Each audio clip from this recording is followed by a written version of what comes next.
Earlier today, I made a post online that went along the lines of if you want to fit in like an insider, use these tools. And I go on to list you should bank with Mercury, or you should get credit cards with Ramp or Brex, or you should use Superhuman, the email client. You should do these various things. And if you do these various things, you start to look a little more like an insider. And then this obviously had mixed responses online naturally. So I do want to go into a little more about what I meant by that post in this video. So the main thing to realize when I post that is like the goal to become an insider is to get funded, right? Like there's that's like the context of this video. That's the context of the post. If you're a founder and you're trying to get funded, this video is for you. If you're a not a founder that's trying to get funded, this is going to make no sense to you, so you can probably stop watching. It is your job as a founder to become an insider, to raise money. Outsiders generally don't raise money. If they do raise money, it's very difficult. It's very hard. They might get one round done, but the next round's going to be hard. The following round's going to be hard. And it doesn't instill confidence in investors if you're consistently outside of the signal, outside of the network. So it is in your best interest to figure out how to get on the inside of the network that you want to work with. Okay? To get inside of Silicon Valley so you can raise money with your seed, then you can raise money with for your A and your B, and you don't have to like struggle to just like get in the right networks. You might struggle to raise, but you won't struggle to get intros and be in the in networks. Now, a lot of the people that follow me online, they realize, that they're not in SF, they're not able to move, or maybe they're in SF, but they're not in the inner networks. But they reach out to these insiders, right? They do cold outreach, or they might even have a conversation with one if they get lucky, things like this. And my post is really focused on that part of the stack. If you're not an insider, but you want to become one because you want to raise money, doing the things that insiders do breeds a sense of trust. It breeds a sense of commonality.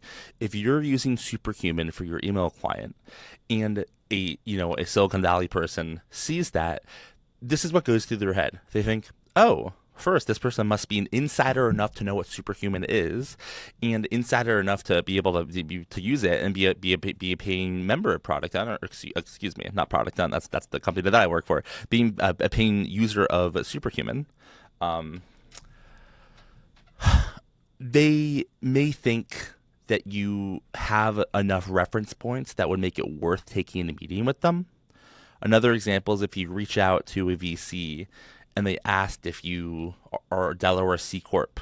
If you say, oh, I incorporated with Stripe Atlas, it communicates to the VC that you understand how these things often work.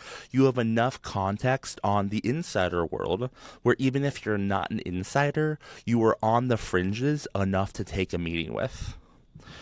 And that is the nature of the post. If you do all the things that insiders do, you not all the things, but you use the products and you kind of like act like one, it's kind of hard to discern whether you're an insider or not, which is a good thing.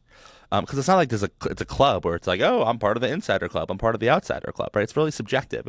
So if you paint yourself in like, oh, we use Mercury, we use Brex, I use Superhuman, here's our data room, it's a Notion, you come off as kind of like someone living in Silicon Valley.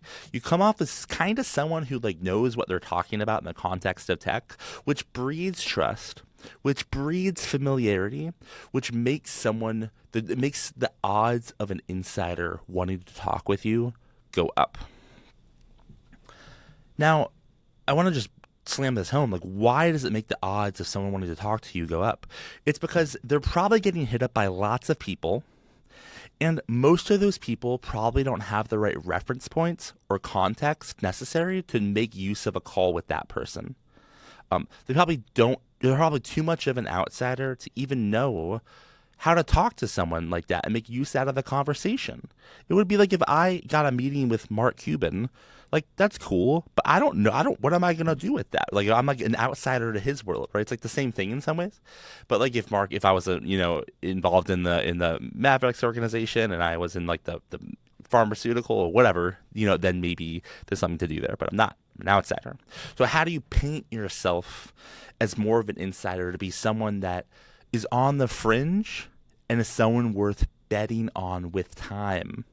Because once you're someone worth betting on with time, you then become someone that's worth betting on with capital. And this is how you raise money. You got to breed familiarity. You got to create trust between you and the people you want to do business with. And you got to swallow your pride just a little bit and realize that if you just do it your own way the whole time, you're going to do just that, but you may not have the funding success that you wish for yourself. So the kind of the punchline of this video is, if you're an outsider, if you want to raise money and you haven't been able to do that, start cloaking yourself to be an insider. Use Superhuman. Use Brex. Use Mercury. Use Notion. Incorporate with Stripe Atlas. Do what the insiders do. Because if you do this well enough, it will be hard to know whether or not you're an insider or not, which makes it easier for someone to just say, this person's interesting, I'll take a meeting, which is how it all starts. If you found this video interesting, please shoot me a subscribe, give me a like, share it with a friend. I love making videos that help founders understand the game, the access game, and stay tuned because more videos are coming. Thanks for watching.